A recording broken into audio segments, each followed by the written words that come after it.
জেন guys তো যেহেতু Assam forest battalion নতুনকৈ গঠন হ'ব আৰু আপকামিং ভেকেঞ্চি যিহেতু আহিব তো তাৰ বাবে যিটো ফিজিকেল ফিটনেছ হ'ব 24 কিলোমিটাৰ্ছ ৱাকিং হ'ব তো তাৰ বিষয়ে মই অকণমান জনাম PTC ফৰেষ্ট গাৰ্ড 2019 চনৰ যিটো ভেকেঞ্চি আছিলে তাতে মই ফিজিকেল ফিটনেছ দিছিলোঁ আৰু তাৰ এক্সপেৰিয়েঞ্চৰ ভিত্তিত মই আপোনালোকক জনাম তো আমাৰ যিটো ইণ্টাৰভিউ আছিলে ফিজিকেল ফিটনেছ টেষ্ট সেইটো হৈছিলে মোৰ 22 অক্টোবৰ 2019 চনত হৈছিলে আৰু তাতে আছিল 24 কিলোমিটাৰ ৱাকিং আছিলে 4 ঘণ্টা সময় দিছিলে তো পোনপ্ৰথমে আমি যেতিয়া যিটো গ্ৰাউণ্ড আছিলে ফিজিকেল ফিটনেছৰ তাতে আমি পোনপ্ৰথমে তাতে গৈছোঁ ৰিপৰ্ট কৰিছোঁ ৰিপৰ্ট কৰাৰ পিছত আমাৰ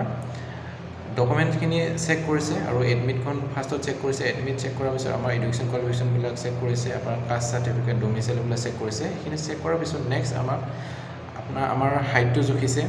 আৰু আমাৰ ৱাইটটো জুখিছে এইখিনি হোৱাৰ পিছতে নেক্সট আমাক 24 কিলোমিটাৰ ৱাকিং কৰিছিলোঁ ৰাস্তাত কৰিছিলোঁ যে 24 কিলোমিটাৰ ইমান গ্ৰাউণ্ডত কৰাটো সম্ভৱ নহয় তো আমাক ৰাস্তাত লৈ গৈছিলে আৰু আমাৰ ৰোডটো আছিলে যিটো ওদালগুৰি ডিষ্ট্ৰিক্টৰ আছিলোঁ আৰু আমাৰ ফিজিকেল ফিটনেছ টেষ্ট হৈছিলে কাহিবাৰী ফুটবল প্লে গ্ৰাউণ্ডত হৈছিলে আৰু আমাৰ 24 কিলোমিটাৰ কাহিবাৰী ফুটবল প্লে গ্ৰাউণ্ডৰ পৰা ওদালগুৰিৰ কাহিবাৰী ফুটবল প্লে গ্ৰাউণ্ডৰ পৰা আমাৰ ভৈৰৱকুণ্ডা ৰোডলৈকে আমাৰ হৈছিলে 24 কিলোমিটাৰ 4 ঘণ্টা সময় দিছিলে আৰু তেনেকৈ আমি 4 ঘণ্টা সময়ত 24 কিলোমিটাৰ ৱাকিং কৰিছিলোঁ আৰু এই 24 কিলোমিটাৰ ৱাকিঙত 4 ঘণ্টা সময়ত আপুনি 3 ঘণ্টা 2 ঘণ্টা আপুনি যিমান সময়ত পাৰে আপোনাৰ হিচাপত আপুনি কমপ্লিট কৰিব পাৰে মাত্ৰ আপুনি 4 ঘণ্টাতকৈ 1 ছেকেণ্ড বেছি মানে আপোনাৰ হ'ব নালাগিব তেতিয়া আপুনি চিলেক্ট হ'ব আৰু কিছুমানে বহুতে ৰানিং কৰি কিছুমানে কমপ্লিট কৰিছিল আপোনালোকে 2 কিলোমিটাৰ ৰানিং কৰিছে তাৰপৰা আকৌ খোজ কাঢ়িছে আকৌ ৰানিং কৰিছে এনেধৰণে কমপ্লিট কৰিছে তো আপোনালোকে আপোনাৰ হিচাপত আপোনালোকে ৰানিং কৰে খোজ কাঢ়ে মুঠতে আপুনি 4 ঘণ্টা সময়ৰ ভিতৰত আপুনি 24 কিলোমিটাৰ কমপ্লিট কৰিব লাগিব আৰু আপোনাৰ যদি 1 ছেকেণ্ডো বেছি হৈ যায় 4 ঘণ্টাত কৰি 1 ছেকেণ্ডো যদি বেছি হয় তেতিয়া আপোনালোকৰ ৰিজেক্ট হৈ যাব তো আপুনি যিমান পাৰে সোনকালে কমপ্লিট কৰিব লাগিব কাৰণ আমি যেতিয়া ফিজিকেল ফিটনেছ দিছিলোঁ সেই সময়ত কি হৈছিলে কিছুমানে 2 ঘণ্টা 3 ঘণ্টাতে কৰি দিছে যিবিলাকে ফিজিকেল ফিটনেছ অলৰেডি মাৰাথন দৌৰ ৰানিং চানিং কৰি থাকে তেওঁলোকে পাৰে ৰানিং কৰিব 24 কিলোমিটাৰ তেওঁলোকে ৰানিং কৰি কমপ্লিট কৰিছে আৰু যিবিলাক নেকি তাতে অফিচাৰ আছে তেওঁলোকে মানে টাইমটো লিখি ৰাখে কিমান সময়ত কমপ্লিট কৰিছে ৱাকিং আৰু সেইটো চাব গ'লে আপোনালোকৰ যেতিয়া নেক্সট মেৰিট আহিব তেতিয়া আপোনালোকৰ সেইটো অকণমান সুবিধা হ'ব তাৰ কাৰণে আপোনালোকে 24 কিলোমিটাৰ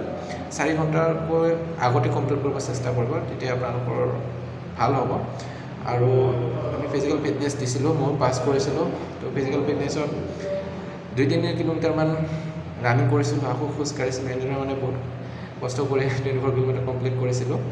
তাৰ উপৰিও আপোনালোকে যেতিয়া 24 কিলোমিটাৰ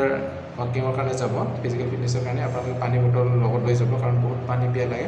আৰু ৰাস্তাৰ কিছুমান ঠায়ে ঠায়ে পানীৰ সুবিধাটো থাকে বাৰু আপোনালোকে তেনেকৈ পানী কিবা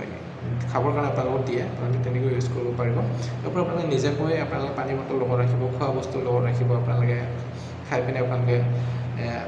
আগবাঢ়ি যাব পাৰিব তেনেদৰে মানে 24 কিলোমিটাৰ আপোনালোকে কমপ্লিট কৰিব পাৰিব আৰু এই 24 কিলোমিটাৰ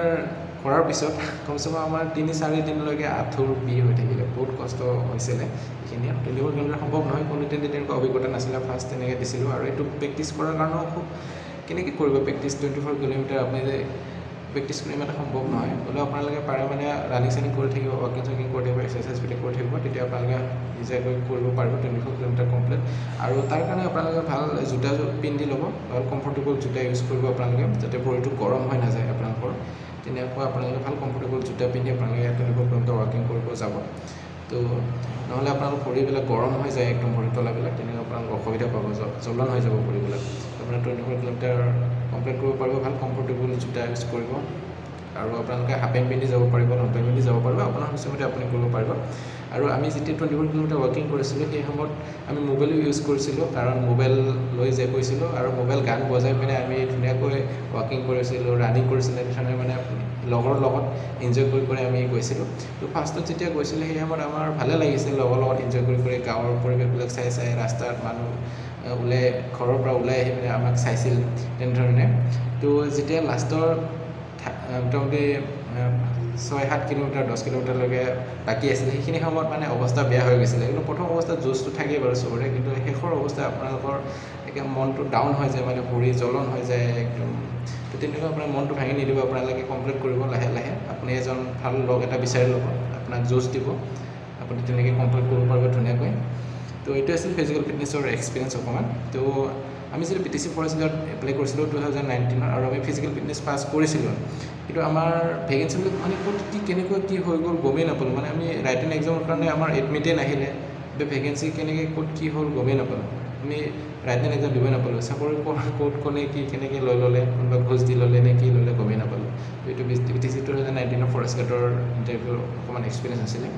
তো হ'লেও ফিজিকেল ফিটনেছ দিছিলোঁ, তাৰ বাবে অকণমান আপোনালোকক জনাব পাৰিলোঁ। তো আপোনালোকে হয়তো কিছুমান কথা শিকিব পাৰিলে। তো ধন্যবাদ।